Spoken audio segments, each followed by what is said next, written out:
seulement le 8 mars.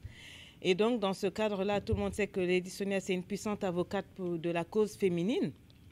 Et donc, j'ai voulu encore saisir cette opportunité-là pour descendre au Sénégal, pour voir la question de l'entrepreneuriat social. C'est-à-dire, je suis ici pour lancer des actions sociales, comme j'ai l'habitude de faire au travers de mon association Libre et Épanouie, mais au-delà de ça, pour honorer des femmes qui ont marqué le milieu social, le milieu entrepreneurial du Sénégal. Donc, il y a des femmes qui ont été identifiées pour des actions qu'elles ont posées dans le pays, souvent qui sont passées inaperçues, mais qui ont marqué, qui ont apporté quelque chose. Elles ont apporté une contribution en termes de CEO, en termes d'entrepreneuriat, en termes de beaucoup de choses. Donc, je suis là pour les encourager, je vais les motiver.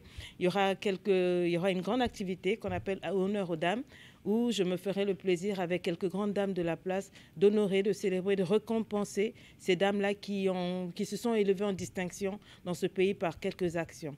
Donc voilà ce qui va se passer. Voilà pourquoi je suis principalement là en ce mois de mars au Sénégal. Lady Sonia n'est pas une coach d'amour. Je suis une coach de vie. Je parle de tous les secteurs de la vie. Je parle entrepreneuriat. La preuve, je suis là pour parler entrepreneuriat. Je parle de guérison intérieure. Je parle de développement personnel. Je parle de ikigai. Je parle de la découverte de soi. Je parle d'entrepreneuriat. Je parle de spiritualité.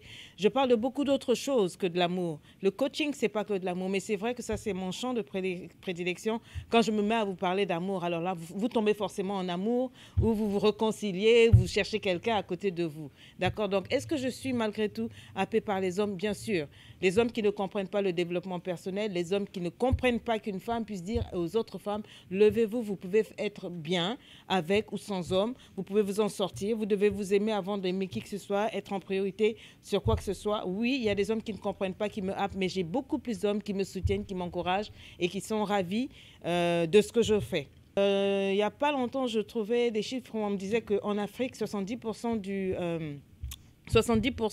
du paysage économique était occupé par les femmes agricoles, les femmes qui travaillent dans le milieu, dans les petits secteurs de production. Quand vous passez au Bénin, vous passez au Togo, les maman Benz, les femmes en Côte d'Ivoire qui se soulèvent, etc.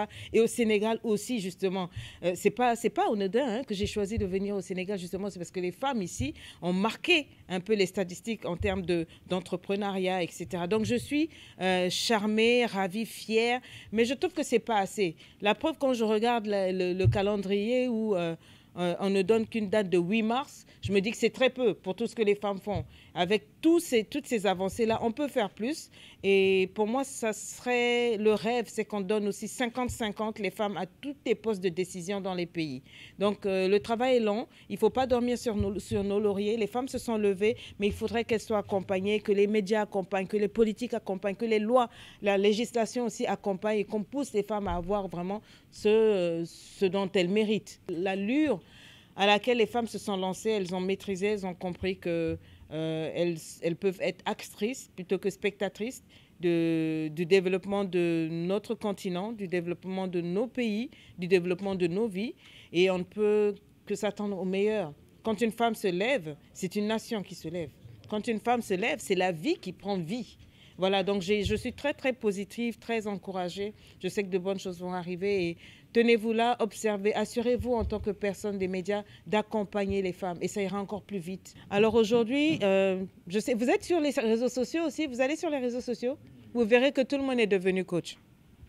C'est-à-dire que, oui, peut-être pas coach comme coach Sonia, mais il y a plusieurs moyens de devenir coach. Il y en a qui s'autoproclament, il y en a qui, comme moi, font du coaching sans savoir qu'ils en font.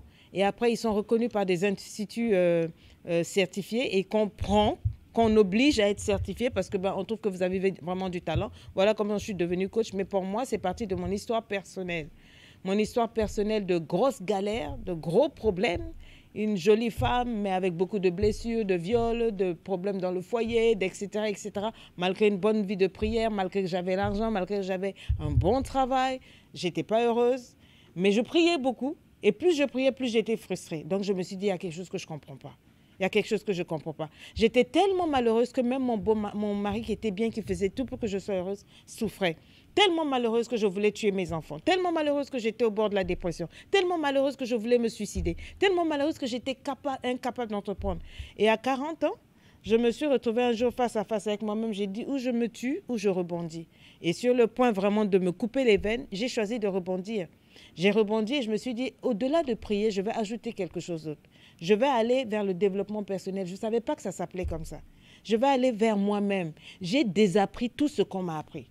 Jusqu'à ce que mes parents m'ont appris. J'étais fatiguée de faire semblant, d'écouter tout ce qu'on te dit. La vie, c'est ça. Les conseils, les amis. Tout le monde parlait. Je ne savais même pas qui j'étais. Je ne savais pas si j'avais du talent. Je ne savais rien de moi et j'étais malheureuse. Et quand j'ai commencé à désapprendre, à me déconnecter de tout ce que les gens me donnaient comme formation, enfin comme information, j'ai commencé à me découvrir, à savoir que moi j'aime la banane, que j'aime le tchèp, que je n'aime pas ça et tout et tout. Je suis allée profondément dans ma vie spirituelle, dans ma vie financière, dans ma vie maritale. Je suis allée là où vous ne pouvez pas imaginer. C'était dur, ça a été un périple, mais quand je me suis retrouvée, Lady Sonia est née. Lady Sonia, quand elle a été guérie, elle est venue sur les réseaux sociaux, pas pour être coach. Je ne savais même pas que ça existait. Je suis venue pour finir de guérir. Je publiais des posts et mes petits posts que vous voyez les gens poster là, pour moi, c'est comme si Dieu était derrière. Des millions de personnes ont accroché, ont dit, mais c'est fou, quand toi tu parles, il y a quelque chose. Je me retrouve, c'est la même chose. Et j'étais tellement vraie. J'ai pris mon histoire. D'habitude, nous les Africains, on a honte. On cache. La société nous apprend à faire semblant. Et puis, on pleure. Moi, j'ai pris ce qu'on cache là. J'ai mis ça dehors. Pourquoi? Pour aider et sauver. Et c'est ça, le secret. Quand j'ai fait ça, c'est des millions de vies. C'est des pays entiers. C'est des religieux. Ça secouait. L'enfer s'est levé parce que j'ai été combattue. Mais aujourd'hui, l'éléphant est tombé et tout le monde mange de ça. Tout le monde dit, je suis devenu coach. Mais quand j'ai commencé, il y a 5 ans sur les réseaux sociaux, il n'y avait pas de coach. Hein. Quand j'ai commencé, c'était dur. Je me suis battue pour faire comprendre aux femmes, pour faire comprendre aux hommes, pour faire comprendre aux gens qu'on peut réussir, qu'il faut arrêter de faire semblant, qu'il faut arrêter de prier seulement. Au-delà de prier, il faut soigner, il faut guérir, il faut aller se chercher, se trouver. Quand on se trouve, on sort, on ne fait pas semblant, on s'aime tel qu'on est. Et à ce moment-là, vous n'aurez plus de dépression, vous n'aurez plus d'oppression, même spirituelle. Il y a beaucoup de choses que l'on vit par ignorance, simplement. Donc, c'est ça que j'ai mis au service des gens. Et quand les femmes ont vu que ça marchait, les hommes aussi ont vu que leurs femmes changeaient, les foyers ont été guéris, les dépressifs soignés, les suicidaires touchés, etc., etc. C'est là que finalement, la renommée de Lady Sonia est devenue une référence jusqu'à ce que les grands médias comme RFI cherchent Lady Sonia, Jeune Afrique Magazine, la bombardent parmi les 100 personnalités les plus influentes d'Afrique. Ça a été un travail de dur labeur. Et on dit de Lady Sonia aujourd'hui, c'est quoi? C'est la coach des coachs. Mais je suis partie de quoi? De ma vie, de mon histoire. Et c'est comme ça que je suis devenue la femme que vous voyez. Merci.